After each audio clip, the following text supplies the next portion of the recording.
Après 10 ans passés en mer en compagnie de Surcouf et des corsaires de l'océan Indien, Garneray tombe entre les mains des Anglais.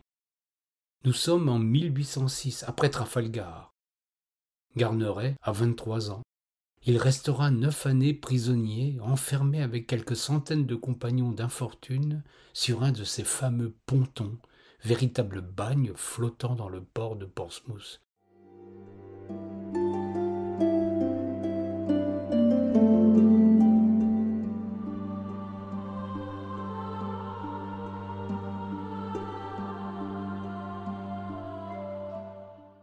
Un ponton, personne ne l'ignore, est un vieux vaisseau dématé, à 2 ou 3 ponts qui, retenus par des amarres, présentent presque l'immobilité d'un édifice de pierre.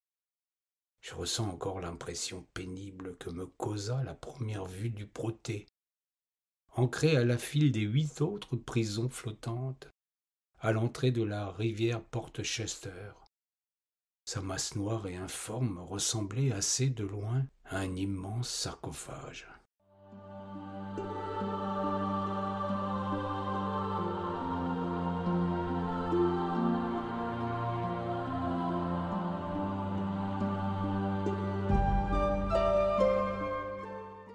Je regardais avec le désespoir au cœur pendant que le transport office nous conduisait à son bord.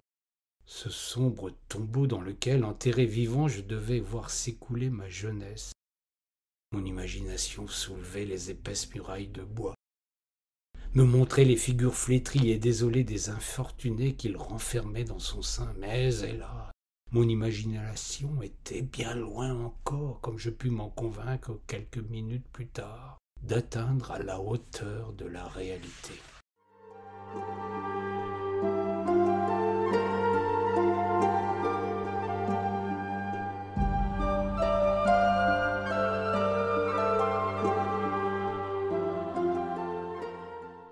Quelle affreuse impression je ressentis lorsque, conduit entre une haie de soldats sur le pont, je me trouvai brutalement jeté au milieu de la misérable et hideuse population du Protée. Aucune description, quelle qu'en soit l'énergie, aucune plume, quelle qu'en soit sa puissance, ne saurait rendre le spectacle qui s'offrit tout à coup à mes regards.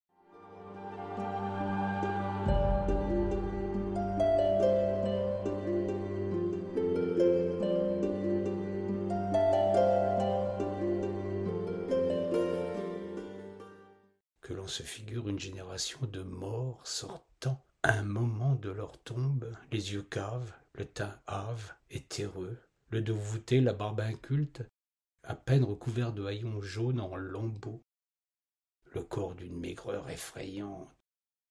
Et l'on n'aura encore qu'une idée bien affaiblie et incomplète de l'aspect que représentaient mes compagnons d'infortune.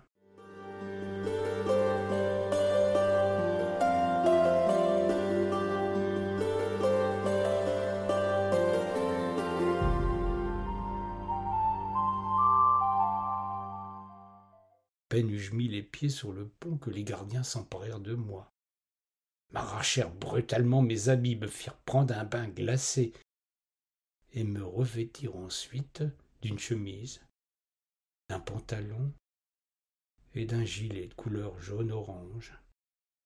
L'étoffe n'avait pas été prodiguée dans la confection de ses effets, car le pantalon me descendait à mi-jambe et le gilet, beaucoup trop étroit pour la largeur de ma poitrine, ne croisait pas.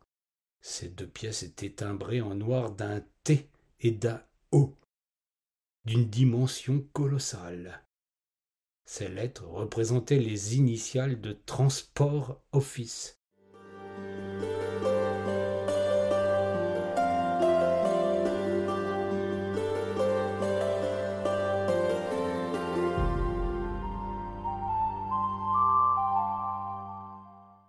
Cette opération terminée, on me conduisit avec mes compagnons nous faire inscrire.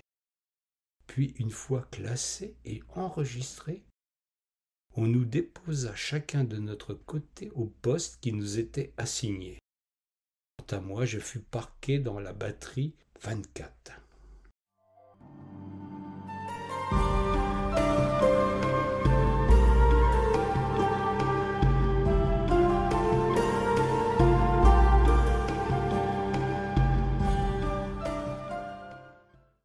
On sait que sur le pont d'un vaisseau, il existe 2 gaillards, celui de l'arrière et celui de l'avant, qui sont séparés par une rambarde et par une grande ouverture qui laisse à découvert la partie de la batterie de 18, appelée le carré de la Drôme. Ce carré, le gaillard d'avant, étaient les seuls endroits où il fut permis aux prisonniers, ce qui n'avait pas lieu toujours, de respirer un peu d'air et de se promener. Les détenus avaient baptisé cet endroit avec cette ironique gaieté qui ne fait jamais défaut aux Français dans le malheur, du nom pompeux de parc.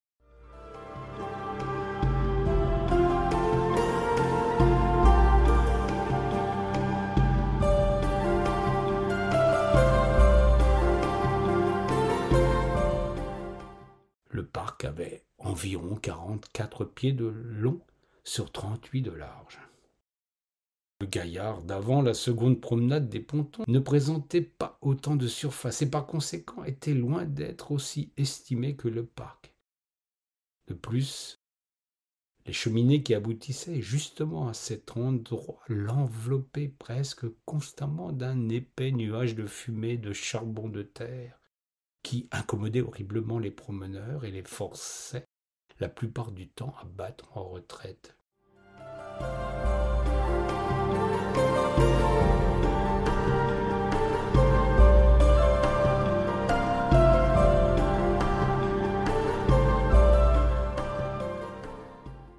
Les 2 extrémités du ponton étaient occupées par les Anglais chargés de la garde des prisonniers. Le derrière était spécialement consacré aux lieutenants commandant le vaisseau, aux officiers, à leurs domestiques et à quelques soldats. Le devant ne contenait que des troupes. Une forte séparation, faite au moyen de planches très solides et très épaisses, existait entre le logement des Anglais et celui des malheureux captifs. Cette cloison, pour surcroît de précaution, était gardie d'une grande quantité de clous à tête large, serrés les uns contre les autres, ce qui constituait à peu près comme une muraille de fer.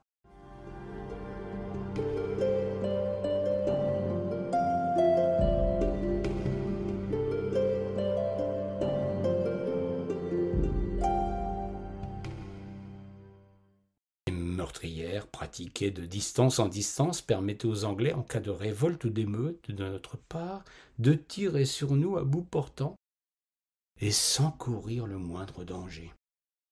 Enfin, la batterie basse et le faux pont étaient les parties du ponton consacrées au logement des prisonniers. Cette batterie, ainsi que le faux pont, représentaient une longueur d'environ 130 pieds sur une largeur de 40. C'était dans cet espace resserré que nous étions logés, au nombre d'à peu près 700.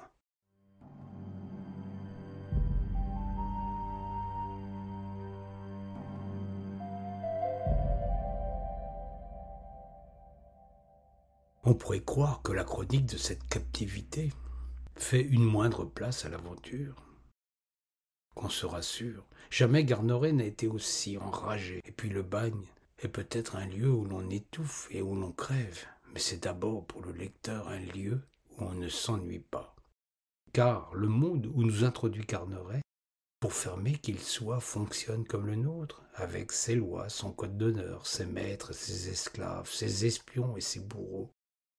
La vie est loin d'y être de tout repos. Révolte et tentative d'évasion, aubaine inespérée et châtiment atroce. Acte de barbarie et d'héroïsme. Rester en vie dans ces conditions n'est pas une chose facile.